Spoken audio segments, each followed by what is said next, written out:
Good morning, it's Tuesday the 22nd, I'm FX Blue and this is the market brief. So sterling lost ground yesterday as the market is bracing itself for a second lockdown.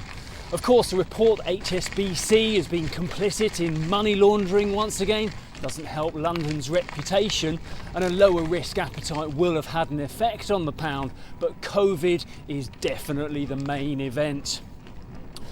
Boris will be on later. He'll be trying to reassure the nation that he's doing everything he can to avoid another lockdown. But the brainiacs suggest that the current infection rate could mean up to 80,000 new cases a day by the middle of October. So something has to be done. And spare us thought for old Sunak here. Remember how he had his first budget ruined by COVID because, as luck would have it, his autumn statement is likely to be up the Swanee due to the coronavirus as well. It looks more likely that he'll have to delay telling the country how he'll repay the funds borrowed for the first lockdown. Instead, he may need to plan for a second lockdown. Andrew Bailey will be on this morning. The market is looking for any more clarity over his plans for negative interest rates. But meanwhile, sterling fell to a low of 127.75 against the dollar yesterday. We opened slightly off that low around 127.80 this morning. So with all that going on in the UK, opinions are shifting about how the US seems to be keeping COVID at bay. For one, they are coping adequately with the testing demands, providing a test to pretty much anyone who wants one.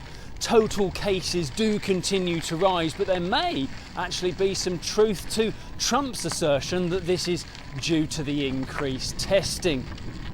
And a friendly reminder, if needed, it's only 6 weeks until the US election.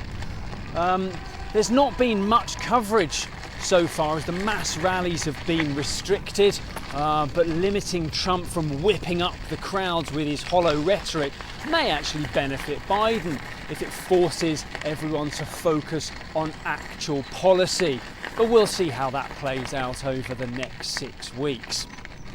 The Eurozone, of course, hasn't escaped COVID concerns. Last time the epicentre was northern Italy, but it looks like Marseille in the south of France is a real hot spot this time around.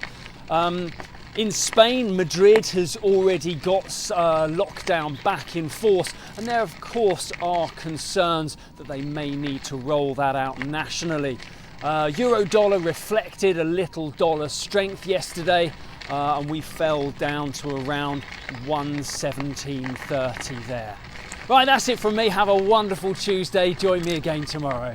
If you do not have a clue, then just tweet through and ask FX Blue.